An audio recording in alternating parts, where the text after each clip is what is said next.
Seja bem-vindo ao Nascer, eu sou a Juliara e hoje nós temos mais um episódio de Diário de One Piece. Caso você não saiba, eu estou fazendo vídeos regularmente enquanto eu estou assistindo One Piece e é um vídeo basicamente para cada saga.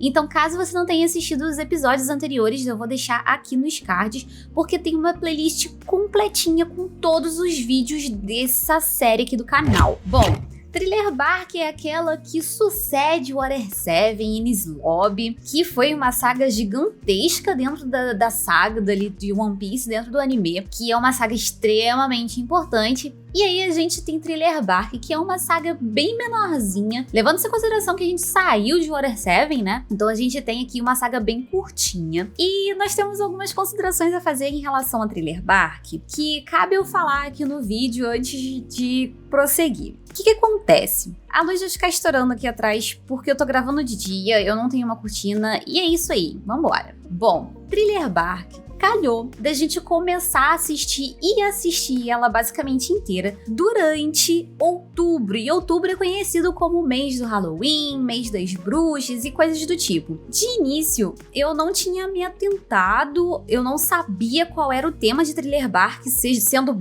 100% sincero, porque, como eu falei, eu felizmente não peguei tantos spoilers assim de One Piece. Eu posso falar com certeza de um spoiler, não vou falar qual é o spoiler aqui, mas eu posso falar que eu tenho um spoiler de One Piece, então eu não sabia do que se tratava Thriller Bark. E quando a gente chegou na ilha e começou a desenrolar a história, eu fiquei muito contente da gente ter dado essa cagada de começar a assistir Thriller Bark inteiro no mês de outubro. Porque Thriller Bark é basicamente a saga do terror ali de One Piece, porque nós estamos ali com os nossos companheiros, os nossos Mugiwaras, dentro de um navio que é quase uma ilha, que é ali cheio de criaturas que remetem a diversos outros do terror. Então nós temos ali o Hogback, o Doutor, que agora eu não me lembro o nome, que nós temos ali a alusão a Frankenstein, nós temos a alusão a diversos zumbis, a vampiro. Então assim, Thriller Bark é a saga do terror, vamos dizer assim, de One Piece. E cara, temos muitas referências a muitas coisas aqui e eu achei essa saga incrível. De início teve muita gente falando que tipo, não sei se você vai gostar, que não sei o que, porque aparentemente a saga de Thriller Bark, ela é 50-50.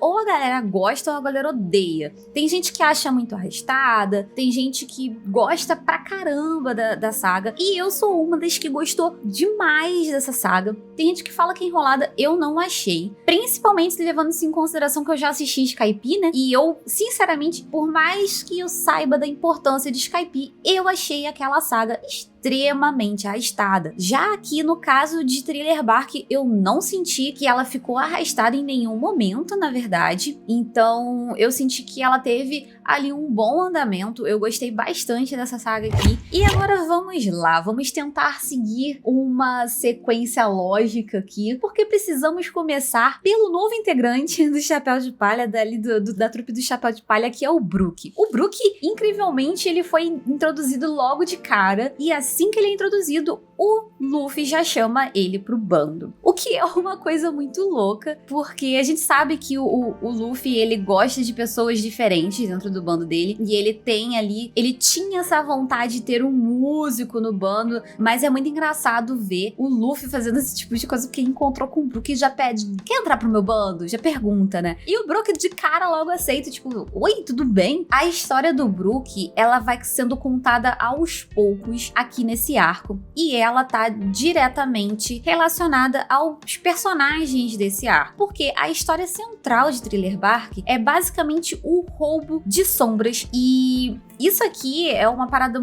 extremamente importante por conta do Brook, porque o Brook foi um que teve a sua alma roubada, né? A sua sombra, no caso, roubada. E esse lance de ter a sua sombra roubada acaba atingindo numa maneira muito específica ali a vida da galera que passou por isso, porque eles simplesmente simplesmente não podem ver a luz do dia, porque aí vira tipo aquele lance de vampiro, né, que eles acabam sendo pulverizados à luz do sol, porque eles viram poeira e tudo mais. Então, basicamente, a galera que tá ali em Thriller Bark, eles querem ter de volta as suas sombras. Então, esse arco aqui, ele gira em torno dessa recuperação de sombras, mas a gente tem treta pra caramba, porque nós temos alguns Mugiwaras ali que perdem suas sombras, não é mesmo? Então, acaba que, enquanto eles estão lutando para ajudar os outros, eles têm que se ajudar também por conta dessa treta aí deles terem perdido suas sombras e coisas do tipo. Thriller Bark, e ele apresenta também algumas coisas pra gente muito interessantes em relação à própria história de One Piece. Traz mais um Shichibukai, traz histórias relacionadas a esse Shichibukai e alguns desenvolvimentos também relacionados a coisas que a gente vai ver lá na frente da trama. Temos personagens que são lá de Wano que já são mencionados aqui. Já temos a menção ao Wano. A primeira menção ao Wano, pelo que eu me lembro, é aqui em Thriller Bark. Então, por conta justamente do espadachim ali do Brook, né? Porque quando eles vão buscar a sombra do Brook, a sombra dele está em um outro espadachim. E esse espadachim é o espadachim de Wano. Então ali a gente já tem a primeira menção ao Wano, que é o arco atual, a saga atual. Eu não sei se já finalizou. Não tem informações sobre isso, porque eu estou evitando pesquisar certas coisas. Mas sabemos que foi aí a última saga que rolou de One Piece, da animação em si. Que a gente, no mangá, a gente tem um pouco mais pra frente. Enfim, então a primeira menção é aqui em Thriller Bark. E, cara, eu falando desse espadachim aí que tava com a alma do Brook, velho, a luta dele com o Zoro é incrível. A história,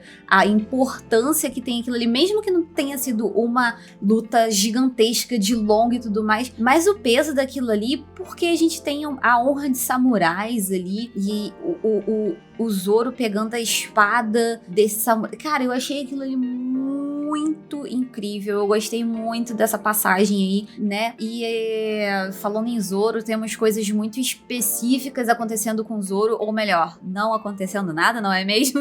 Porque eu entendi. Não, foi muito bom, né? Vamos lá. Isso aí já é pro final. Deixa eu continuar aqui tentando seguir uma linha do tempo, porque senão eu vou falar coisa aqui e vou me misturar. Enfim. Mas mais pra frente eu falo do Zoro e da importância dele no arco, porque o Zoro nesse arco é extremamente importante pra certas coisas que acontecem. Vamos lá. Aí nós temos ali o encontro deles com os moradores do castelo que tem ali em Thriller Bark, o Chopper sendo iludido pelo doutor, o que me parte o coração, tadinho do Chopper, velho, eu fiquei com pena do Chopper sendo iludido pelo doutor. E nós temos ali também eles descobrindo as coisas que acontecem em Thriller Bark e acontecem com os moradores dali, as experiências que acontecem. A gente brincou muito que nesse arco aqui o Showtucker ia ficar felizaço de estar ali em Thriller Bark, né? Sabemos do porquê. Quem assistiu Fullmetal, pelo menos, sabe por que ele estaria muito feliz ali em Thriller Bark. Porque nós temos muitas quimeras e tudo mais, muitas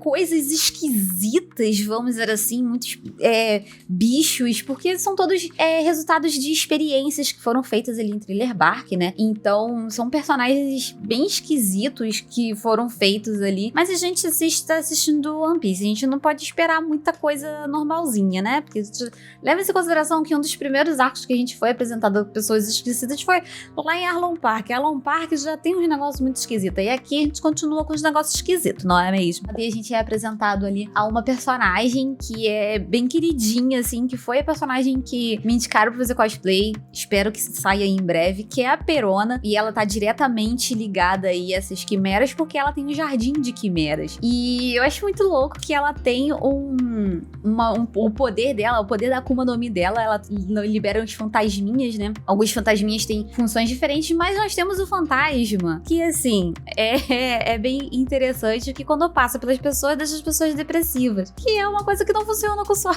Eu achei muito engraçado isso não funcionar com o Sop, porque ele é o personagem pessimista do negócio, e eu achei engraçado como que o Sop foi o personagem que foi designado para derrotar a Perona, vamos dizer assim, e eu achei achei muito engraçado o fato dele ser o responsável por isso e dele ser... Porque eu não lembrava dos... Bom, pra mim, eu não tinha o Usopp como uma pessoa tão negativa, assim, tão pessimista, mas aqui é mostrado que ele é de fato pessimista e eu achei muito engraçado, achei muito legal o embate dele com a Perona, sabe? E aqui a gente tem mais uma vez a comprovação de que sim, o Usopp é forte, que ele estava fazendo um puta de um cu doce em Water 7, mas tudo bem. Eu já a discussão do Usopp ficou pra trás, ficou lá na saga de Water 7, não vou trazer ela pra cá porque a gente sabe muito bem o quão importante o Usopp é dentro do bando. E aqui ele mostrou mais uma vez. E aí nós temos ali o Sanji perdendo a sombra, o Zoro perdendo a sombra, o Luffy perdendo a sombra e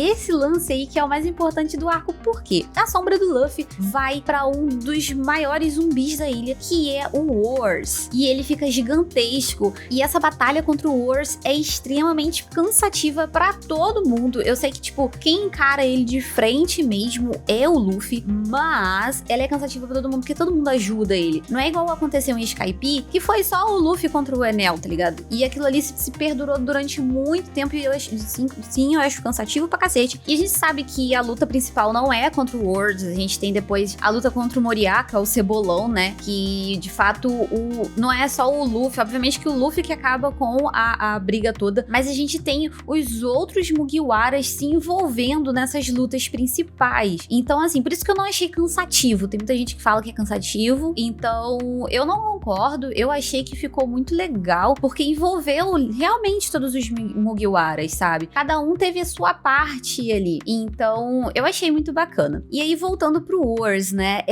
Eu achei muito interessante como eles construíram o Wars, porque, tipo, de fato, já era um zumbi que tava sendo guardado para ganhar uma sombra extremamente forte, que foi a sombra do Luffy. E eu achei muito engraçado o início do Wars, porque ele entrava com a personalidade do Luffy, e ele com essa vontade de ser o rei dos piratas, tipo, o zumbi, tá ligado? Ser o rei dos piratas, e ele ter a personalidade do Luffy. Então era como se você estivesse vendo um Luffy maior, mais idiota, e com